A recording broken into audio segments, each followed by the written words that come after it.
Hello guys, कैसे हैं आप सब लोग। वीडियो टाइटल से आपको समझ आएगी होगा कि ये वीडियो किस बारे में होने वाली है। तो बेसिकली मेरा idea behind this video was कि मैं इस वीडियो को कैसे अलग बनाऊं जो ऑलरेडी कंटेंट अवेलेबल है यूट्यूब पे उससे। मैंने क्या किया, I went to the Google and I put the term on search के बेस्ट फ़ोन अंडर 25,000 एंड वहाँ से मुझे जितने भी टॉप वेबसाइट्स थे, जो भी रिजल्ट मिले, मैंने उन सारे वेबसाइट से डेटा कलेक्ट किया है। देन मैंने एक लिस्ट बनाई है, मुझे जो लगता था उसमें से बेस्ट फ़ोन्स हैं उसकी। देन मैंने उन सारी लिस्ट को, जो कि मेरे ख्याल से 15 या 16 और मे बी 20 फ़ोन्स थे शायद, उनकी लिस्ट को मैंने सेग्रेगेट करना स्टार्ट किया है। देन मैंने उनको एक्सक्लूड करना स्टार्ट किया based on the standards that I have set for them. कुछ स्टैंडर्ड्स जो कि जिनसे वो फ़ोन अगर खड़े नहीं उतरते हैं तो वो अगले लिस्ट में पार्ट नहीं हो पाएंगे। एंड उस बेस पे जो मेरी फाइनल लिस्ट निकल के आई है उसमें मैंने बेसिकली 4 फोन्स बताए हैं जो कि किंग ऑफ दिस सेगमेंट है, यानी कि किंग ऑफ सेगमेंट ऑफ 25,000। तो चलिए गो थ्रू करते हैं लिस्ट से, फिर बात करते हैं उसके बारे में। और तो यार, लिस्ट से गो थ्रू करने के पहले मैं दो बातें क्लियर कर देना चाहता हूँ कि पहली जो चीज़ है वो, एक तो ये जो लिस्ट है ये पूरी तरीके से मेरे ओपिनियन पे बेस्ड है, और जो मैंने रिसर्च किया है, जो मेरी रिसर्च है उसके हिसाब से जो रिजल्ट निकल गया था उस पे बेस्ड है। आप लोग का ओपिनियन डिफर कर सकता है, तो आप ऑलवेज अपने ऑप्शन चूज कर सकते हो ऑनलाइन जाके, राइट। एंड सेकंड चीज़ कि काफ़ी एफर्ट और रिसर्च गई है मेरे इस वीडियो को बनाने में, मैंने काफ़ी टाइम भी स्पेंड किया है। एक लाइक इस वीडियो के लिए बहुत ही फायदेमंद होगा मेरे लिए, and please hit that subscribe button as well. Let's start with the video now. तो जैसा कि आप देख सकते हो, मैंने 3 लिस्ट बनाए हैं यहाँ पे। जो लिस्ट 1 है, बेसिकली ये कंटेन करती है सारे उन फोन्स को, ऑलमोस्ट सारे उन फोन्स को जो भी टॉप वेबसाइट्स गूगल सर्च में रिकमेंड करते हैं, जब हम सर्च करते हैं best phones under 25,000 in India. पहले मैंने कुछ फ़ोन्स को एक्सक्लूड किया है उस एग्जिस्टिंग लिस्ट से। मैं आपको रीज़न बता देता हूँ मैंने क्यों इन फ़ोन्स को इंक्लूड किया है और इन फ़ोन्स को एक्सक्लूड किया है। तो पहले बात करते हैं वन प्लस के फ़ोन्स की। तो अ, जो मैंने अपने फ्रेंड्स और फैमिली में देखा है, कुछ जो परेशानियां आई हैं जैसे ग्रीन लाइन इशू या फिर यूआई इशू, या फिर जो उन्होंने अपना ओएस चेंज कर दिया था। तो इन इश्यूज के कारण मैं ये वन प्लस को भी रिकमेंड नहीं कर पा रहा हूँ, बट ऑब्वियसली फोन्स बहुत अच्छे होते हैं, पास में बहुत अच्छा परफॉर्म करते हैं, तो ज़रूर ये एक अच्छे ऑप्शन हो सकते हैं। अभी बात करें पोको की, तो पोको को भी same green line issues and customer service issues थे, तो वो सेम रीज़न के कारण मैं इस लिस्ट में इंक्लूड नहीं कर पाऊंगा। ऑनर के साथ आते हैं कंपेटिबिलिटी इश्यूज, बिकॉज हिवावे का जो केस चलता है अमेरिका में, गूगल का सपोर्ट नहीं है। मे बी शायद ऑनर में है, लेकिन तब भी मतलब मैं रिकमेंड नहीं कर पाऊंगा इसको फिलहाल के लिए। बात करें नथिंग फोन 2A की, तो नथिंग यार अभी एक बहुत ही एमेचर ब्रांड है, एंड यूआई बग्स वगैरह आते रहेंगे उसमें, भी उनको टाइम लगेगा। मे बी आफ्टर 1 और 2 years मैं इस फोन को रिकमेंड कर पाऊँ, बट काफ़ी अच्छा और एंथुजियास्टिक फोन है। If you are a tech enthusiast then you must try Nothing phone 2A। And अगर एक रह जाता है हमारा iPhone 12 mini, I don't think I need to explain, I need to exclude it. ये है मेरी पहली लिस्ट, एंड इन फोन्स को मैंने सेलेक्ट किया है। अगर आपको टाइम चाहिए तो अपना वीडियो पॉज कर सकते हो, इस लिस्ट से गो थ्रू कर सकते हो। वैसे ये करने का नीड नहीं है, बिकॉज मैं लिस्ट 2 में ऑलरेडी फिल्टर कर दूंगा। इन फोन में से मैं कुछ और फोन हटाने वाला हूँ और कुछ फोन्स को रखने वाला हूँ based on some standard that I set. कुछ स्टैंडर्ड होने वाले हैं। पहले एक काम करता हूँ, मैं लिस्ट 2 को ओपन कर लेता हूँ, तभी डिस्कस करेंगे स्टैंडर्ड।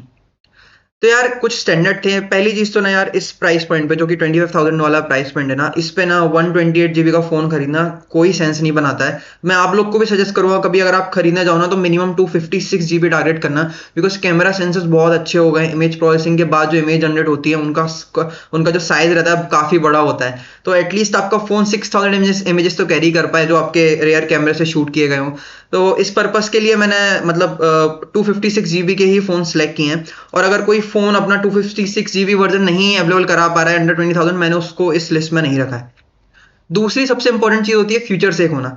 अभी मैं ये वीडियो बना रहा हूँ 5th and 6th September 2024 को। अगर कोई phone out of the box Android 14 के साथ नहीं आ पा रहा है, दैट मीन्स वो फ्यूचर सेक नहीं है। बिकॉज ज्यादातर जो कंपनीज हैं वो मोस्टली, जो एंड्रॉइड कंपनीज हैं वो 2 साल का ही ओएस अपग्रेड प्रोवाइड करती हैं।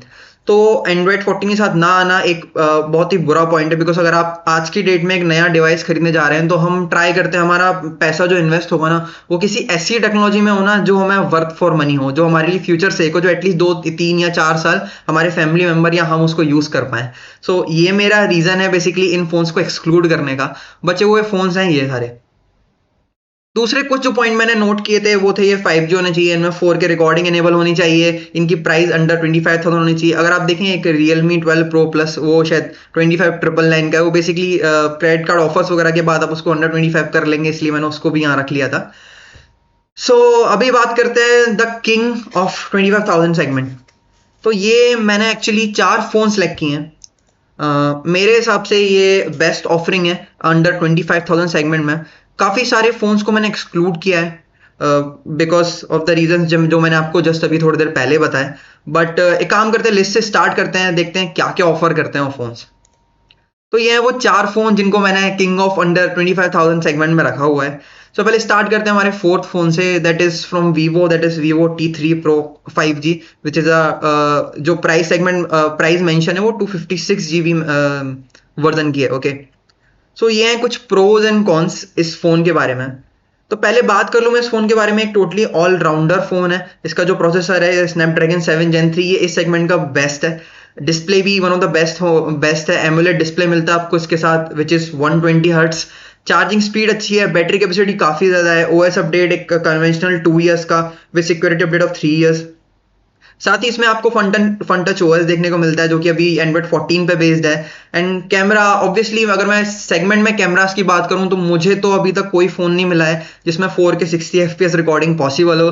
तो मैंने किसी भी फोन को बेसिकली अबव एवरेज रेट नहीं किया है, सारे ही फोन्स को मैंने कैमरा सेगमेंट में एवरेज रेट किया है। बट अगर इन सेगमेंट में कंपेयर करें तो मैं कहना चाहूंगा कि वीवो से अच्छा शायद कैमरा कोई और नहीं दे पाएगा। सो अगर आप एक कैमरा पर्सन है तो ये पर्टिकुलर फोन को आप जरूर टारगेट कर सकते हैं। ये ओवरऑल भी काफी अच्छा फोन है। बेसिकली जितने भी फोन्स मैंने देखे सारे ही बहुत अच्छे थे। It was really very hard, मेरे को इनको सेग्रीगेट करने में बहुत टाइम लगा, बहुत ज्यादा मेरे को नेट पिकिंग करनी पड़ी है। तो ऐसा नहीं है कि आपको यही फोन चूज करना है, आप कोई भी फोन चूज कर सकते हैं, सारे ही अच्छे फोन है। बेसिकली मैं बस ये बताना चाहता हूँ इस वीडियो के थ्रू कि कौन सा बेटर वैल्यू फॉर मनी आपके लिए लेके आएगा। सो थर्ड नंबर पे मैंने रखा है iQOO Z9s Pro 5G को। सो बेसिकली अगर आप देखें ना तो ऑन पेपर वीवो का जो T3 Pro है और iQOO का Z9s Pro 5G जो फोन है ये बेसिकली एकदम सिमिलर फोन्स है। बट iQOO को मैंने इसलिए ऊपर रखा है बिकॉज इसकी गेमिंग परफॉर्मेंस। अगर आप डे टू डे टास्क की बात करें, अगर आप रैम मैनेजमेंट की बात करें, बैकग्राउंड में ऐप को रन करने की बात करें, तो iQOO is just a better optimized phone. Basically दोनों एक ही पेरेंट कंपनी से यानी कि वीवो से आते हैं। बट जो जब भी मैंने iQOO के फोन्स अपने फ्रेंड्स एंड फैमिली को रिकमेंड किए हैं, मुझे 2 से 3 साल हो गए रिकमेंड किए, लेकिन आज तक कोई कंप्लेन सुनने को नहीं मिलती है। Even camera performance though not up to the mark of Vivo, but still काफी अच्छा कैमरा परफॉर्मेंस निकल के आता है। तो यार बात कर लेते हैं हमारे टॉप 2 की। बट उस पर जाने के पहले मैं कुछ चीजें क्लियर करना चाहता हूँ। जब मैं मेरे टॉप 2 के बारे में सोच रहा था ना, तब मुझे एक चीज दिमाग में आया कि मैं किसी भी ऐसे फोन को टॉप 2 में नहीं रखूंगा जो कि मैं किसी सिर्फ एक पर्टिकुलर यूजर टैब को रिकमेंड कर पाऊँ। फॉर एग्जाम्पल अगर मैं iQOO Z9 की बात करूं तो मैं गेमिंग टाइप यूजर को रिकमेंड कर सकता हूं, वीवो को मैं कैमरा टाइप यूजर को रिकमेंड कर सकता हूं। बट मैं ऐसे फोन को किंग ऑफ सेगमेंट नहीं बोल सकता जो कि सिर्फ एक चीज में एक्सेल करता हो। मैं ये नहीं कहूंगा कि ये दोनों फोन बाकी चीजों में लैग करते हैं, बट एक ओवरऑल यूजर एक्सपीरियंस किसी ब्रांड के साथ जब यूजर का अच्छा होता है ना, तभी वो फोन एक किंग कैटेगरी में आता है। तो अभी मैं बताऊंगा आपको कि क्यों मैंने इन 2 फोन्स को अपने फर्स्ट और सेकंड में रखा है। ठीक है, तो पहले आते हैं सेकंड नंबर के फोन पे जो कि है मोटो का H50 न्यू। तो पहली चीज यार जो मैं हाईलाइट करने वाला हूं ना, कि जब मैं इस प्रोडक्ट को एक्सप्लोर कर रहा था, रिसर्च कर रहा था इसके बारे में, और जब मैं प्रोडक्ट पेज पे गया मोटोरोला के वेबसाइट के, वहां पे लिखा हुआ था कि मोटो इस फोन के लिए अप टू 5 इयर्स का OS अपडेट प्रोवाइड करेगा। तो मोटो को लेके एक स्टीरियोटाइप बन गया था लास्ट कुछ ईयर से यूजर्स के दिमाग में कि जो अपग्रेड्स हैं वो लेट आते हैं। बट मुझे लगता है कि मोटो ने एक काफी डील ब्रेकर चीज प्रोवाइड की है, बिकॉज इस सेगमेंट में मैंने आज तक 5 इयर्स ऑफ OS अपडेट नहीं देखा है। साथ ही सिक्योरिटी अपडेट्स भी 5 साल के होने वाले हैं। बैटरी थोड़ी सी वीक है, उतनी वीक नहीं पर थोड़ी वीक है। Processor not best in the segment but always above average. Display is not AMOLED, that is why it is on second place, but still 1.5K का रेजोल्यूशन है जो कि काफी अच्छा होने वाला है। इमेजेस भी काफी अच्छे निकल के आएंगे, video quality same up to 30 FPS जो कि बाकी सारे फोन्स भी सेम ही प्रोवाइड कर रहे हैं सेगमेंट में। बात आ जाती है इमेज प्रोसेसिंग पे, बट मोटो उतना अच्छा नहीं कर पाता है। दैट इज वाई मैंने कैमरा में पर्टिकुलरली वीवो को बताया था, बिकॉज उसका इमेज प्रोसेसिंग थोड़ा ज्यादा बेटर है। तो ये था मोटो के बारे में। इसमें एक खास चीज देखने मिलती है आपको जो कि इस प्राइस पॉइंट पे नहीं मिलती है, वो है वायरलेस चार्जिंग। मोटो आपको साथ ही साथ 15 वॉट की वायरलेस चार्जिंग भी प्रोवाइड करता है जो कि काफी अच्छी चीज है इस सेगमेंट में। एक और अच्छी चीज़ जो कि मोटो के फ़ोन्स के साथ आपको देखने को मिलती है वो उनका हेलो यूआई। सो बेसिकली ये एक bloatware free very close to stock Android UI होता है। जिन लोगों ने मोटो का फ़ोन यूज़ किया है वो लोग समझ पाएंगे शायद मेरी बात को। तो ये काफ़ी इजी टू रिकमेंड फ़ोन्स होते हैं। ये दे आर ब्लोटवेयर फ्री, आपकी फैमिली इजीली यूज़ कर सकती है। बिल्कुल ही लैग फ्री परफॉर्मेंस देखने को मिलती है आपको, काफ़ी क्लीन सॉफ्टवेयर है। सो इस इन कुछ रीज़न के कारण मैंने मोटो को सेकंड पोजीशन पर रखा अपनी इस लिस्ट के। सो अगर हम क्लीन यूआई की बात कर ही रहे हैं तो क्यों ना हम वर्ल्ड की बेस्ट यूआई ऑफरिंग की बात कर लें। सो जहां तक यूआई एक्सपीरियंस का बात आता है, there is no UI in the market currently in entire phone industry that can beat the experience that One UI provides to you. So now coming to my first phone that is Samsung Galaxy M55s। सो पहले तो इसका जो price है वो आपको 20,999 में देखने को मिल रहा है। अमेजन पे भी स्पेशल डिस्काउंट भी मिल रहा है 2000 का, मुझे तो एटलीस्ट शो हो रहा था। तो पहले बात करते हैं इसकी ब्रांड वैल्यू की। तो सैमसंग की best in the market brand value है, customer service best in the class है। बैटरी आपको 5000 mAh की देखने मिल जाती है। डिस्प्ले सुपर एमोलेड प्लस जो कि किसी और फोन में नहीं है जो कि इस लिस्ट में है। साथ ही 120 हर्ट्ज की refresh rate. OS update 4 years का, पहले जो सैमसंग का था वो हाईएस्ट था लेकिन अभी मोटो ने शायद इसको बीट कर दिया है। और साथ ही आपको देखने को मिलता है वन यूआई 6.1 जो कि मेरे ख्याल से अगर 4 साल का ओएस अपडेट है तो आपको अप टू वन यूआई 10 देखने मिलेगा, जो कि एक बहुत ही शानदार बात है।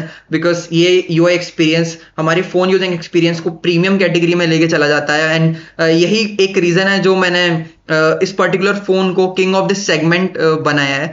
वहीं कोई कॉन्स की बात करें तो एक तो जो सैमसंग के फोन है उनके साथ आपको चार्जर इन द बॉक्स देखने को नहीं मिलता, जो कि काफी एक बुरी चीज है। एटलीस्ट इस सेगमेंट में तो मुझे लगता है कि जो लोग इस सेगमेंट के फोन परचेस करते हैं वो अफोर्ड नहीं करते हैं अलग से चार्जर। तो इट वुड बी बेटर कि अगर Samsung charger in the box दे देता। साथ ही चार्जिंग स्पीड भी सबसे कम है, बट एक अच्छी बात ये हो जाती है लो चार्जिंग स्पीड की, ये बैटरी लाइफ भी लॉन्ग टर्म के लिए अच्छी हो जाती है, जो कि लॉन्ग टर्म परफॉर्मेंस के लिए अच्छा होता है हमारे फोन के। साथ ही इसमें स्नैपड्रैगन 7 Gen 1 है। अगेन ये हाईएस्ट इन द सेगमेंट नहीं है, इसका AnTuTu near to 6 lakh plus something निकल के आता है। तो it can be use for gaming, it can be use for everything else, but it is not best in the segment processor. But जो overall experience आएगा आपको वन यूआई के साथ वो इतना ऑप्टिमाइज्ड होगा ना, जो कि ये जो कमी आपको फील नहीं होने देगा। साथ ही कैमरा की बात करें तो इसमें same 4K up to 30 FPS तक की वीडियो रिकॉर्डिंग सपोर्टेड है। बट अगर मैं सैमसंग की बात करूं, सैमसंग के पास जो R&D है ना वो बहुत ज्यादा है as compare to any other Android brand. So जो इमेज प्रोसेसिंग होती है वो एक एवरेज सेंसर से जो परफॉर्मेंस होती है ना उसको भी इतना एनहेंस करके देती है कि आपको वो इजीली शेयरेबल इमेज बन जाती है। आप इंस्टाग्राम वगैरह पर उसको इजीली पोस्ट कर सकते हैं। तो यार इस रीजन से मैंने सैमसंग को नंबर 1 पर रखा है। ए गाइस, तो ये थी मेरी लिस्ट।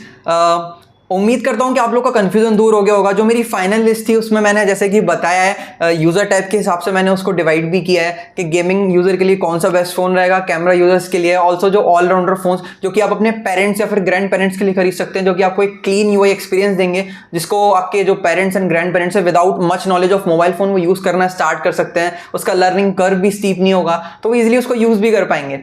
तो यार ये था मेरा अंडर 25,000 का रिव्यू। आप मुझे बताओ आप लोग को ये वीडियो लगा कैसा, ये आइडिया और ये अप्रोच कैसी थी लिस्ट में डिवाइड करके देन एक फाइनल लिस्ट पे आने वाली। क्या आप और ऐसे वीडियो देखना चाहते हो, किसी और सेगमेंट में आप चाहते हो कि मैं उनके लिए लिस्ट बनाऊं, देन आपको आपका कंफ्यूजन दूर करूं कि आपको क्या परचेस करना है किसी और सेगमेंट में। तो यार please like to this video and subscribe to my channel. And अगर आपको कोई भी क्वेरी या डाउट हो please comment down in the description. Thank you so much. Bye bye.